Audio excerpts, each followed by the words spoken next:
Si tu vis pas dans une cave, t'as bien vu que YouTube, Instagram, Facebook et même Twitter ont copié le format des vidéos verticales de TikTok. Ça fait des mois que les différents réseaux sociaux, mais surtout YouTube, la plateforme de vidéos par excellence, livrent une guerre sans merci à TikTok. La première fois que j'ai vu TikTok, je me suis dit que c'était de la merde et que ça allait pas durer. Je pensais que l'appli, elle allait disparaître après quelques mois à l'image de MySpace ou Vine. À cette époque, je travaillais chez Google, qui détient YouTube au passage, et franchement, on regardait tous TikTok d'un œil très condescendant, comme une appli pour les jeunes avec des danses et du contenu à très faible valeur ajoutée. Depuis, TikTok s'est imposé comme le réseau social de 2022 et j'ai même quitté mon job chez Google pour faire des vidéos sur TikTok. Dans cette vidéo, on va comparer les deux plateformes pour essayer de comprendre qui va sortir gagnant de cette bataille. On va voir comment les algos te manipulent pour que tu regardes toujours plus de vidéos et comment les plateformes essaient de séduire les créateurs à coups de millions de dollars. Et puis on va découvrir les atouts secrets que YouTube s'apprête à dégainer contre TikTok. La guerre des plateformes, c'est parti.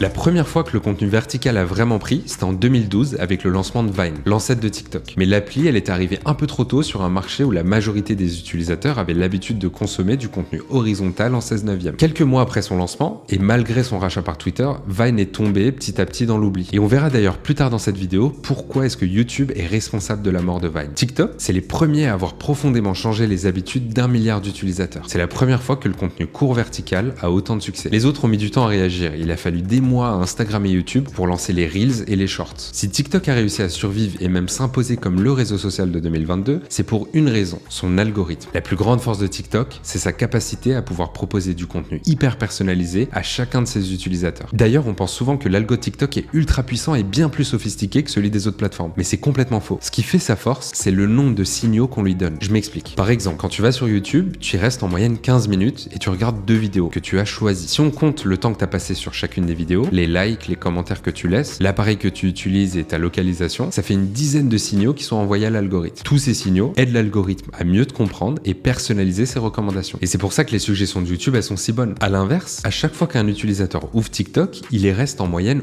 11 minutes, ce qui équivaut à 26 vidéos. Si on compte les likes, les follow, les commentaires et toutes les vidéos que l'utilisateur passe, c'est plus d'une centaine de signaux qui sont envoyés à l'algorithme. Toute la puissance de TikTok, elle est là. En quelques minutes, l'appli, elle arrive à te cerner et te mettre dans un profil type d'utilisateur pour te pousser la vidéo parfaite. Résultat, tu deviens vite accro et tu te retrouves à scroller des heures sans t'en rendre compte. Et aujourd'hui, les utilisateurs passent plus de temps sur TikTok que sur YouTube. Je l'aurais jamais cru il y a quelques mois, mais mon temps d'écran, il a explosé depuis que j'ai installé TikTok. Allez, 1-0 pour TikTok grâce à la force de son algo et sa capacité à s'imposer sur le contenu vertical.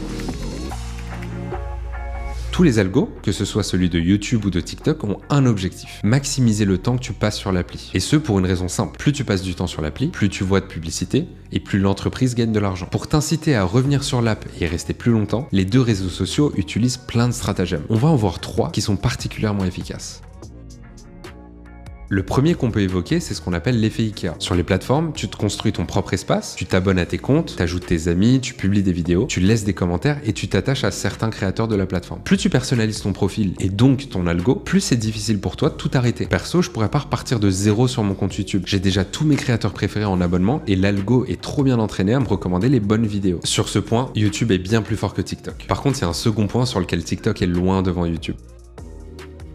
L'actualisation hyperbolique, c'est un biais psychologique qui pousse les gens à privilégier les récompenses immédiates par rapport aux récompenses futures. C'est ce biais qui se cache derrière la procrastination et de nombreuses expériences ont été réalisées autour de ce concept. La plus connue du grand public, c'est probablement celle de Walter Mischel et du marshmallow qui est proposé à des enfants. L'expérience, elle est simple. En fait, Walter, il laisse un enfant de maternelle devant un marshmallow. S'il ne le mange pas tout de suite et qu'il réussit à attendre une dizaine de minutes, alors il en aura un deuxième et pourra les manger. On va pas s'attarder sur cette expérience. Il y a plein de vidéos trop cool et des articles très complets sur le sujet et je t'en mets un en description d'ailleurs, mais ce qui nous intéresse ici, c'est comment TikTok a réussi à utiliser cette technique avec brio. Grâce à son algorithme, l'appli réussit à proposer des vidéos très pertinentes. Chaque vidéo est courte et te procure des micro-doses de satisfaction. À l'inverse, sur YouTube, pour atteindre le même niveau de satisfaction, il te faudrait regarder une vidéo en entier. Par exemple, tu pourrais très bien regarder ce reportage de 32 minutes sur les moines Shaolin en Allemagne et te sentir satisfait à la fin de la vidéo. Mais ça te prendrait beaucoup plus d'efforts et de temps. Alors qu'en 32 minutes, t'as le temps de regarder plus d'une cinquantaine de TikTok. Et à chaque fois que tu vas regarder une vidéo, ton cerveau va libérer une substance qui s'appelle la dopamine. Cette molécule, elle est responsable du plaisir et elle va te donner un sentiment de satisfaction. TikTok, c'est en quelque sorte un dealer de dopamine à microdose. L'appli, elle arrive à te donner des tout petits shots de dopamine en enchaînant les vidéos courtes. Du coup, tu te sens bien et t'associes TikTok à un moment de détente paisible. T'as envie d'y rester et t'as même envie de revenir. En plus, sur TikTok, t'as même pas besoin de choisir la première vidéo à regarder. L'algo, il s'en charge à ta place, contrairement à YouTube. Ton cerveau est très fainéant. Il préfère toujours prendre des raccourcis et économiser de l'énergie en faisant le moins de choix possible. Et en allant sur TikTok, tu fais le choix de ne pas choisir. Tu fais confiance à l'algo et tu vas juste scroller pour te divertir. Tu plonges dans ce qu'on appelle un rabbit hole. C'est un tunnel sans fin avec des vidéos qui s'enchaînent à l'infini. Là où sur YouTube, dès que tu ouvres l'appli, tu dois choisir la vidéo que tu vas regarder. Même si l'algo t'en recommande plusieurs sur la page d'accueil, il te reste un choix à faire. Et souvent, ce choix, il est difficile. L'autoplay de TikTok, associé à son algorithme, c'est le moyen le plus puissant pour te rendre passif et que tu consommes toujours plus sur TikTok. Laisse-moi d'abord te raconter comment YouTube a tué Vine. À son lancement, Vine a connu un succès fou. Rapidement, des millions de personnes se sont mises à utiliser la plateforme et on a découvert un tout nouveau type de créateurs. Ils créaient du contenu gratuitement et en échange, ils développaient leur notoriété et gagnaient en popularité. À aucun moment, Vine ne les rémunérait. Pile à ce moment-là, YouTube a décidé de payer les créateurs. Le modèle de YouTube, il est simple, mais il est révolutionnaire. Pour t'expliquer assez simplement comment ça fonctionne. En gros, les créateurs vont publier leurs vidéos sur YouTube. Ensuite, des entreprises vont payer Google, qui détient YouTube, pour placer des publicités sur chacune de ces vidéos. Le créateur de la vidéo, sur laquelle la publicité va être passée, reçoit 55% du montant payé par l'entreprise à Google. Ce modèle, il est incroyable. Le partage de revenus entre la plateforme YouTube et les créateurs, il est très équitable. À ce moment-là, il incite énormément de créateurs à délaisser petit à petit Vine pour se lancer sur YouTube et y faire plus de vidéos. Le métier de youtubeur est à leur nez et Vine meurt doucement. Aujourd'hui, les revenus YouTube issus de la publicité représentent la source principale de revenus pour la majorité des créateurs, même si beaucoup gagnent de l'argent grâce à d'autres moyens comme les placements de produits ou l'affiliation. Pour te donner un ordre d'idée, sur les 3 dernières années, YouTube a redistribué plus de 30 milliards de dollars aux créateurs. C'est 3 fois le chiffre d'affaires de TikTok en 2022. Mais pour que ce modèle fonctionne bien, il faut 3 choses. La première, beaucoup de créateurs qui font des vidéos de bonne qualité sur la plateforme avec beaucoup de gens qui les regardent. La deuxième chose, c'est plein d'entreprises qui veulent faire de la publicité, on les appelle aussi les annonceurs. Et la troisième chose, c'est une redistribution équitable entre les créateurs et la plateforme pour que les créateurs ne se sentent pas lésés et continuent de faire des vidéos sur la plateforme. YouTube a vraiment craqué ce modèle et c'est ce qui explique sa position de leader depuis plus de 10 ans. Ce mode de rémunération, il est disponible que pour les vidéos longues, mais YouTube a annoncé que dès février 2023, la plateforme commencera à rémunérer les contenus courts, alias les shorts, sur le même modèle que les vidéos longues. Et ça, c'est une grosse nouvelle pour tous les créateurs, surtout les créateurs de contenu court. En fait, YouTube essaie de reproduire ce qu'ils ont fait avec Vine, autrement dit, attirer en masse tous les TikTokers sur YouTube en proposant un modèle de rémunération qui est beaucoup plus avantageux. Mais TikTok a pas dit son dernier mot.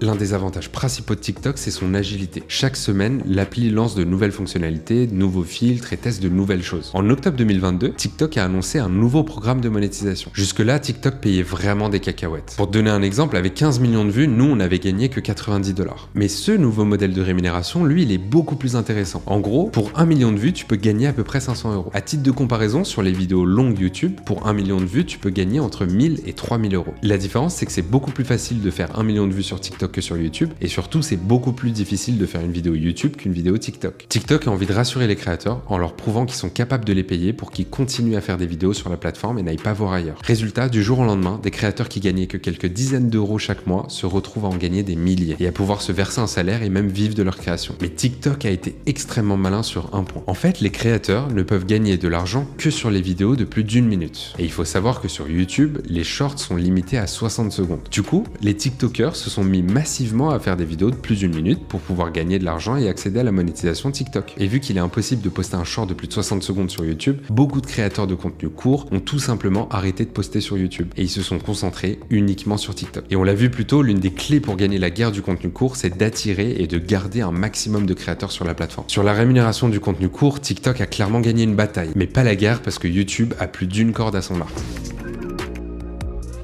En plus du nouveau programme de monétisation qui sera effectif dès février 2023, YouTube a beaucoup d'atouts dans sa boîte secrète. YouTube, c'est une plateforme qui comptabilise 2 milliards d'utilisateurs et c'est le deuxième plus gros moteur de recherche après Google. Il y a des millions de créateurs de contenu qui sont sur la plateforme et qui ont déjà publié des millions de vidéos depuis près de 20 ans. YouTube est assis sur une mine d'or et doit juste utiliser intelligemment sa base existante. TikTok, à l'inverse, est encore en train de développer sa communauté de créateurs. Si on se met à la place de YouTube, on peut imaginer plein de synergies entre le contenu qui existe déjà sur YouTube et le format court. Je te donne un exemple. Tu le sais peut-être, YouTube a cette fonctionnalité qui te permet d'identifier les moments les plus regardés d'une vidéo. Et tout ça se fait automatiquement automatiquement. Ils ont aussi une nouvelle fonctionnalité qui te permet de créer super facilement un short à partir d'une vidéo longue. Imagine si demain, YouTube crée automatiquement des shorts à partir des moments clés d'une vidéo longue pour en faire une sorte de trailer. L'utilisateur, il va tomber sur le short d'un créateur qu'il ne connaît pas, ça lui plaît, ça lui donne envie de voir la vidéo en entier et il peut en un clic lancer la lecture de la vidéo longue. Ce serait un peu comme voir une bande-annonce de film. Dans ce scénario, les shorts permettraient de toucher un nouveau public, de le séduire avec un moment puissant de la vidéo et de lui donner envie de regarder le contenu long. Pour le créateur, c'est tout bénef. Il touche une audience qu'il ne connaît pas, puis la redirige vers des contenus longs sur lesquels la monétisation est plus intéressante. C'est un exemple fictif, mais juste pour t'illustrer à quel point YouTube a une force de frappe puissante. Les médias traditionnels se sont longtemps foutus de la gueule des youtubeurs. Mais depuis plusieurs années, les créateurs de contenu ont réussi à s'imposer comme des alternatives crédibles au divertissement classique. On l'a vu avec la vidéo de survie sur une île déserte d'Inoxtag qui a fait plus d'audience que la finale de Koh-Lanta, le GP Explorer ou le match des 11 All-Stars qui ont dépassé le million de streams. Sur ce point, TikTok est encore en retard et YouTube a des années d'avance. YouTuber, c'est un métier cool et valorisé, alors que TikTok, ça reste péjoratif. YouTube et TikTok vont s'adonner à un vrai jeu de séduction pour chouchouter les créateurs, leur donner un profond sentiment d'appartenance à leur plateforme et de leur permettre d'y construire une communauté solide. Sur ce dernier point, la construction de la communauté va jouer un rôle déterminant. Les TikTokers ont beaucoup de mal à créer une vraie communauté engagée. Et c'est plutôt logique en fait. Sur YouTube, tu passes des heures et des heures à regarder les vidéos de tes créateurs préférés et ce depuis des années, alors que sur TikTok, même si tu as vu 100 vidéos d'un créateur, tu auras à peine passé 1 heure avec lui. Le format long permet de construire un lien beaucoup plus fort avec ta communauté. La guerre entre TikTok et YouTube est vraiment intense et va bien au-delà de la monétisation. Au final, cette concurrence, elle est bénéfique pour tous les utilisateurs et les créateurs de contenu. Ça va obliger les réseaux sociaux à trouver le meilleur moyen de rémunérer les créateurs, créer la meilleure expérience possible pour les utilisateurs et continuer d'innover constamment. Et à mon avis, YouTube a déjà les fondations solides pour le faire. Affaire à suivre. N'hésite pas à t'abonner et nous dire dans les commentaires ce que toi t'en penses. Qui va gagner la bataille entre TikTok et YouTube sur le contenu court? Moi, c'est Armand et sur notre chaîne, avec Max, on décrypte l'économie des créateurs de contenu. On a analysé des centaines de créateurs, des youtubeurs, des tiktokers et des instagrammeurs, mais on essaie aussi ce nouveau format pour pousser plus loin notre analyse. Dis-nous ce que t'en penses, je suis preneur de tes retours. Allez, ciao!